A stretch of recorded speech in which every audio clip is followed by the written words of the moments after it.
Hey y'all, Natalie here. I'm here with Jessica from Sleep Happy. She is officially my best friend because she has let this mama get sleep. We know how important that is. I called her when Temple was probably like 6 weeks old, Mm-hmm. and I was your new mom, typical stuff. Wasn't sleeping at night, letting Temple get in the bed with me, probably breaking all the rules. So I called her and we figured out a great little plan for Temple. And since then, we've had two other phone calls, I think, just to kind of gear us towards the next steps as Temple's grown. She's 8 months now. So I thought it would be fun if we just kind of went through pretty much Temple's schedule because I think for the most part it's going to go through everything y'all are kind of wondering from the questions y'all sent me. So we'll kind of just touch with her stuff on this, and then we're also doing an IGTV. But so we'll touch on that, and hopefully that answers your questions. And then if there's anything else that mamas are always asking you, just tell me to shush, and you can say whatever. Great, I'm super excited. Okay, so when I called you, let's start where Temple was at. She was sleeping in her rock and play, which I'm sure you have a lot of mamas that sleep in their rock and play, sure. yes? Mm-hmm. And what are your thoughts on that, and how is best to get out of the rock and play? The rock and play is great for the newborn stage. There's no problem with it. It provides the elevation, it provides the sensory input, the how tight they are in there, Yes. And with all the new regulations with swaddling, I think it's a great compromise. What I find is that we're staying in the rock and play for a really long time. Yeah. And then parents start to get nervous on how do I get them out? Yeah. So I really recommend moving towards other sleeping positioners and options when you get close to 10 to 12 weeks. 10 to 12 weeks. Yeah. And I remember in your notes you gave me, you kind of said that 12 weeks is really whenever you can kind of start getting more of a schedule, because those first 10 weeks are a little bit of survival and kind of just feeding and sleeping when they need. Is that kind of right? Right. It's bonding, it's getting to know the baby's needs, adjusting to breastfeeding, establishing your feeding routines, and really, you can't really work on sleep until you've got a baby that feeding is going well. If there's lots of tummy troubles, if there's lots of feeding issues, then it's not time. Yes. But if your baby's eating well and working towards a schedule and gaining weight, then the 10 to 12, 14 weeks is a great time to start easing into laying that foundation. Okay, so whenever Temple, we were in the rock and play, and that's when I was just using like your classic Muslim swaddle, and then I went to the Dakatot. Well, I did the snoo, but she wasn't really into the whole like being trapped in the snoo thing. Really good idea. Didn't work for us, but I know a lot of moms love the snoo, which I'll ask you your thoughts on that in a second. But so we did the dock and tot inside the snoo right here, and she was still in bed with us, or in our room with us, and that was around 3 months when we were doing that. And she was pretty good about it. Was hard for her just because she was used to that angle of the rock and play. So I will say that transition was tough. And what did you kind of tell me to help us transition into getting there? The first thing with transitioning out of the rock and play is make sure you're offering a lot of tummy time. And even if it's 3 minutes, if 3 minutes is all you can handle, that's fine. Get down on the floor with your baby, lay on your tummy, look them straight in the eye, engage them, and that sometimes will help you stretch that time a little bit. But playing on their back, lots of floor time, helping them just adjust to how it feels. If they're always being held, if they're always being worn, at that angle, and if they're always being at that angle in a sleep position, it's just an adjustment. They have to become familiar and comfortable. And so if it's from this position and then to this position, they're gonna let you know how they feel about it. They're like, heck no. And we were using the Love to Dream swaddle at this point, which if y'all seen this, I've mentioned it a lot, and I'll link it on this stuff. It's like a little starfish. And that was a really good transition for Temple because she was kind of at that point where her arms were escaping the regular swaddle. So I always tell moms, for us, that was a great transitional thing. And then in the dock and tot, she was still very secure, but she could kind of still move a little. So that worked well for us. I like the Love to Dream as a transition. I know there's a question about what to do if my baby's fighting the swaddle at 11 weeks. Yeah. So Love to Dream is great, but I would like I would suggest when you get to 4 or 5 months, then you're taking off the arms. Yes. Because I want them to be able to move in their crib, get in their favorite sleeping position, and be able to access their hands. Mm-hmm. And yeah, now Temple's in like the Wolino sleep sack. So she transitioned. We kind of went from the Love to Dream, and then it has a thing where you can take off the arms, and we did the arms out, and then we went into that. But I feel like a lot of people struggle getting to the crib, and is the dock-and-tot your worst enemy, or what are you? In a perfect world, do you think the dock-and-tot is a bad investment? I mean, it was a saving grace for us, and I loved it, but we didn't really use it till like 2 months, and then I was like, at first, I was like, this dock-and-tot, I never use it, and then I was like, I love the dock-and-tot. You know, it's hard with so many products on the market because every baby's different and every family's different. So if it works for you, it's great. Again, I have certain goals as you're moving through the phases of development for kids. So if the dock-a-tot, I prefer just a straight swaddle, in a crib. But we've got new regulations about how long you can be in a swaddle if you're rolling over, and safety things there. So the dock-a-tot is fine if it works for your family and it gives your baby that comfort. But I'd like them to work out of it, just like the starfish, by somewhere between 4 to 6 months, because that's just going to keep you on that trajectory of them being comfortable in their sleeping environment and self-soothing and, cycling through their cycles without, not being able to be for sure restricted inside the crib. So let's talk about once you hit those 12 weeks and you're like, I don't know, how long should my baby be awake? How long should the baby sleep? How many naps should they be taking? It's hard to know as mamas where to even begin. What are kind of like your go-to tips and tricks or cues that to kind of get you on the right track to be on a good schedule that you can just tweak as they get older? First thing is starting the day the same time each day. A lot of moms at this stage are, how do I start to get on a schedule? And you don't have to be on a super rigid schedule, so I don't want to come out with, this is your schedule, A, B, C, you must do that, because everyone's different. But waking at the same time of day. I love 7 o'clock. Not everybody, excuse me. That's all I'm saying. 7 is our time. And you can start there. That doesn't mean you have to always stick to 7, but if you're trying to work on schedules because you're going back to work or you've got other kids to get places, starting at 7. And the other pitfall that a lot of newborn families are struggling with is babies are staying awake too long.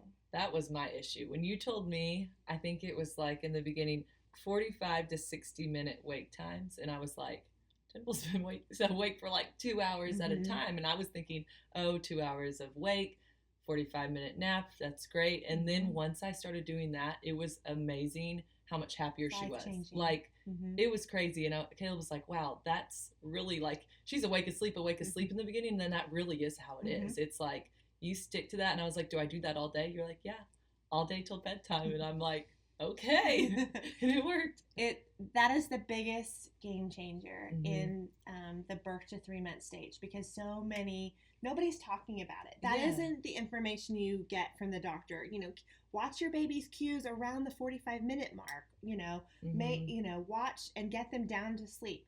I have so many families that call and they're keeping them up 2 hours usually, hour and a half to 2 hours. And so when I suggest that, they're like, no way. So what do I do when I put her down and she's still fussing and she won't go to sleep, or I can't get her down at that time? I'm like, trust me, just give it a day or two of that shortened window and you're going to find earlier cues that you didn't see before because you weren't thinking to look for them that early. So definitely that's a big one. A lot of mamas looking towards that schedule. And so waking at 7 and then keeping that awake time in mind and really trying to sort through whether your baby's cues, feeding cues versus sleepy cues, which those can be tricky. But once you kind of get that and you build that in with the backup of the awake time, it's like, this is making sense. This is working. I'm getting her to sleep. For sure. So whenever they're pretty much at that point, they're at 45 minutes to an hour, and then how long would you like them to be asleep for naps at that age, 3 months, 3 to 4 months? Ideally, I count 45 minutes as a nap. And you've explained to me that's a full sleep cycle. Mm-hmm. So a lot of babies will wake up just because it's like instinct to always wake up at that time, right? Mm-hmm. So then when you get to the point where Temple's at, like right now, she's at a 3 nap schedule, and her second nap's like her goal is 2 hours. So sometimes she tries to pull a fast one on me and wake up at that first sleep cycle. And you were like, if you just wait, try to give it a few minutes, Mm-hmm. they usually will put themselves back to sleep. Mm-hmm. And that's something that was really good to know, because I didn't really realize that. And it's crazy how most of the time Temple does put herself back to sleep. You just helped her because you set that boundary Mm-hmm. that, 45 minutes isn't enough time today because I know you're going to be fussy, Mm-hmm. later in the afternoon, or, and so just helping them learn they can stay in their crib longer and they have more of an opportunity to sleep. Because if it's just, they learn habits, Yeah. I wake up at 4, I call mom, she's here, Yes. let's go. And so Yeah. if you just stretch it out, that can Yeah. really help when they're older. At 3 months, I wouldn't expect them. Some babies are sleeping 2 hours. Some babies are sleeping 30 minutes. Yeah. There's not a ton of consistency, and that's okay. For So sure. You don't can't expect to stress. have a perfect schedule at that Mhm. point. Right. So with that, so say past that 3 to 4 month thing, you've been doing your 45 to 60 minutes, sleep, wake. When do you know, or when, and every baby's different, but when is it kind of time to drop a nap or Mhm. make a nap longer? Kind of what's your next game plan at that point? Each month, their awake time stretches 15 to 30 minutes. So at Yes. 3 months, it's closer to an hour, hour and a half. 4 months, hour and 15 minutes, hour and 45. 5 months, hour and a half to 2 hours Mhm. and 15 minutes. So you can see the progression. But you don't always have to be tied to those awake times on the sheet. You Yeah. can, now that you've, if you're in the newborn stage and you discovered Mhm. what Temple's cues were at the 45-hour mark at 6 to 8 weeks, Yeah. you can just take that information and grow with it. For sure. And you think, oh wait, she's not showing me any cues today. Yeah. Well, we'll play for a little longer Mhm. and give it 15 or 30 minutes and put her down. Yes. So it's just really the core is you're always following your baby's cues. Yes. These are just tools in the background For that sure. just help you know what to expect from your baby at different ages. And that's a lot about what is missing in information today. Yeah. And I will say it was helpful to have that guideline, though, because I was doing, my 45 minutes awake, then sleep. And then, the next month I was like, okay, let's stay awake 15 to 20 minutes longer. And then Temple just kind of adjusted to that. So each month, it wasn't anything drastic, but that would in turn lose a nap because she'd be up longer throughout the day in those little spaces. And then her bedtime, would be kind of a little bit earlier, things like that. Mm-hmm. So let's talk nighttime sleep. We're all a slave to the baby at night, and, Temple will still tries to sometimes, but wants to comfort nurse. Mm-hmm. And when do you know it's time to say, okay, you're actually not hungry, which I think that's also knowing your baby. I knew Temple was just wanting to comfort nurse, and really she only needed like one nurse a night. Mm-hmm. So at this point now, I will only go in there and nurse her once a night, and now she really only every once in a while needs that. She's pretty much to the point, since she's eating and everything, that she doesn't need really to eat at night. Mm-hmm. But I feel like as moms, it's hard to know when do I go in there and when do I not. Mm-hmm. It's tricky. If you're working on sleep, if your sleep is out of whack, then really dialing into when you notice that your baby is hungry versus comfort nursing. Make a note. Ideally, now for different ages, different things. My first goal is to get to midnight. Midnight and 3 a.m. a two night feeding. Yes. And you want them to learn their skills, use their skills that they have of putting themselves back to sleep. Mm-hmm. So it's really about, here's the big tip. What is your baby's appetite in the morning? If you're getting her up at 7 a.m. And say it was a time when you were feeding more than once a night, reflect on that. If you're wondering if your baby's ready to wean from night feedings, think about how hungry he or she is at that first daytime in the light feeding. Yeah. If they're distracted, if they're only eating from one side or not finishing a bottle, that's your cue that they're drinking too much at night. Okay. And that you can start reducing those feeds or the time or the volume and test that out. And when they're waking up in the morning and with the most appetite and draining both sides. Okay. Gotcha. You're starting the day full of calories. Okay, so let's kind of wrap up newborn and your main tips and kind of what we kind of talked about so people can remember those things. Big things to keep in mind: learning your baby's cues, figuring out, deciphering between feeding and sleeping, watching those awake times. They're generally a lot shorter than you would think. Balance those out.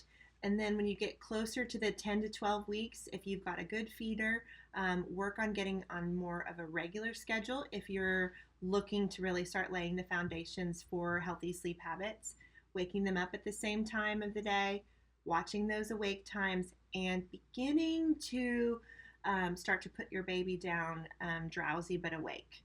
A lot of people think that it's a myth. It is an adjustment phase, but maybe you're only doing it once a day.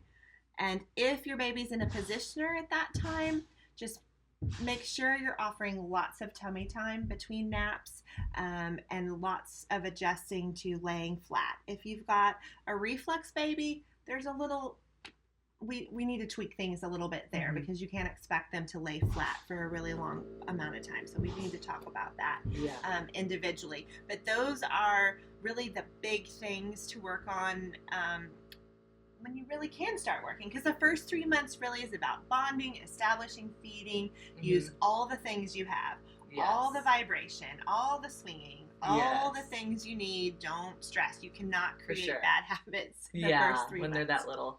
Okay, so let's kind of go. So Temple is 8 months, like I said. Let's kind of go through where she is now and what your tips would be. What's kind of my next step? So right now, she's napping 3 times a day. She wakes up at 7 a.m. usually. After about 2 hours being awake, she has her first nap. And then she usually does that nap for 45 minutes. She's awake for 2 hours, takes her second nap, usually around lunchtime, like 12. That's her big nap of the day. So she has like a 2-hour nap, which life-changing. I'm like, I have so many things, but how many activities can I do? I feel like I have so much more free time. And then she wakes up, has her hangout time, 1 more nap today, which is her little like afternoon cat nap, 45 minutes, probably around 3:30, 4. And then she goes to bed at like 6:30 on the dot, which is another where I'm like, let's party. So that's our schedule right now, which I'm obsessed with. But now that she's 8 months, what will I be kind of leaning towards later? So lots of development coming up. We're going to start pulling to stand. Oh, she's doing that. Separation anxiety, and her awake times, if you're kind of at that 2.5 hour mark, those are going to keep stretching. And those are going to be between between 3 to 4 hours at 11 to 12 months. Okay. So you kind of see how that looks. And when you look at your schedule, you're going to see how that kind of pushes that end nap out the window. So that's when you hit kind of the 2 naps. Yes. And so when you start seeing her stretch that awake time, maybe in the morning to 3 hours, and she can be awake and happy and in a good mood for 4 hours, 3.5, 4 hours in the middle of the day. And then she's putting herself to sleep efficiently. It's not taking her a super long time. There's no protests, like normal. Then you're going to see she's waking up later in the afternoon and you don't have time for that little nap. Yeah. And occasionally you kind of have, like we've done before, we've kind of moved up bedtime and moved it back just to help with the transition. Doesn't have to be very long, but 6:30, is great right now. You can't move it up too much, but you can see if you just keep it 6:30, maybe she's waking up at 3:30 and she can go that whole time, or 3 o'clock. For sure. And what I thought was a great tip whenever we were kind of getting Temple to the goal of this 3 nap schedule, because before she was just having too many naps and then bedtime was too late, and I was like, Mama needs her to go to bed earlier. So the one thing that I thought was great that is good for whenever she is ready to transition to that 2 nap is, you said that middle of that second nap of the day being their long nap, that's their nap that they're going to have pretty much till they're done with naps. That's right. So setting her up with knowing this is my big nap of the day and then the other ones change, that I think is a game changer. So something to remember is whenever your baby's past that, lots of naps, and you're eating and you've got your schedule, I think focusing on that middle of the nap being longer and trying, and my rule for myself is, because Temple's at the age now where she's fine if she cries a little. And I know every moment it's hard, but I'm past having to worry about that. I know a cry versus a cry if I need to go in there. But sometimes she'll wake up at that 45-minute mark, and I have a 10-minute rule. So this is where I want to quickly talk about this. You had given me, what do you call it, your sleep chart? Or the sleep chart. And so last time I talked with Jessica, she was like, because I was saying Temple was waking up in the night, and I know she was pulling a fast one on me. She was like, do the 10-minute rule. So when she starts crying, I wait 10 minutes, the first round. And this can change once you feel more comfortable. But at first, we started with 10 minutes. And if she was still crying at 10 minutes, I go in there and I try to comfort her, but I don't let her have the boob. Do not let her do that, which is hard. I know, it's so hard. And I would just let her calm down, and then I'd put her back in there, and I'd wait 15 minutes. And usually, and you said this, rarely does it take more than 3 rounds. I don't think it's ever taken her past the 15. I mean, maybe like once or twice. And the first night, it is tough to listen to them cry that whole time. But that has been a game changer for me. And it's crazy. They just learn. And then now I never have to do that. So you're giving them that opportunity to process and problem solve, and you're responding to a protest cry. You're responding to a pain cry immediately. But this is I'm kind of awake and you're not here. And usually I'm used to you coming in here, and I know that mommy's coming. And it's a new habit, and I need to share my voice about how I feel about this. Because Temple was waking up 3 or 4 times a night, and I was like, oh, I'm not losing that much sleep. I'm letting her have a little comfort suck for 3 or 4 minutes, and then I get to go back to bed. And our room's right by her. I was like, it's not that bad, but it wears on you after a while waking up that much. And I feel like that's a ton of moms' issues from the comments I've gotten. So this is something that for mamas that have that issue, this could be a really good thing to try. So at each, time, add 5 minutes and let your kid figure it out, and they'll realize the boob ain't coming today. Yes. I call it the schedule check chart, and it's a check and console method, and it helps mamas build their confidence in their baby's ability to sort through and solve their problems and put themselves back to sleep. And it gives baby the space with someone else not intervening to figure it out. And so it's a win for both, and we can adjust it for each family. It's kind of individual needs. Okay. But it helps promote that independence. For sure. Okay, so I think that's all we're going to talk on today. Hopefully, maybe later on, we'll do another video where we can, as Temple gets older, or once y'all, if you leave some comments on something you wish we would have talked about, let us know, because this is our first time doing this, and there is a lot you can talk about when it comes to sleep and baby, and everyone has their own issues. So as a reminder, your website is sleephappy.com, and you can go on that website if you wanted more information or more specific recommendations, or find out about my services. You can sign up for a free 15-minute consultation that we can talk more about your individual needs. Okay. All right. Well, thanks, guys. Make sure to like and comment, and hopefully we'll be back soon. Thanks. Thank you.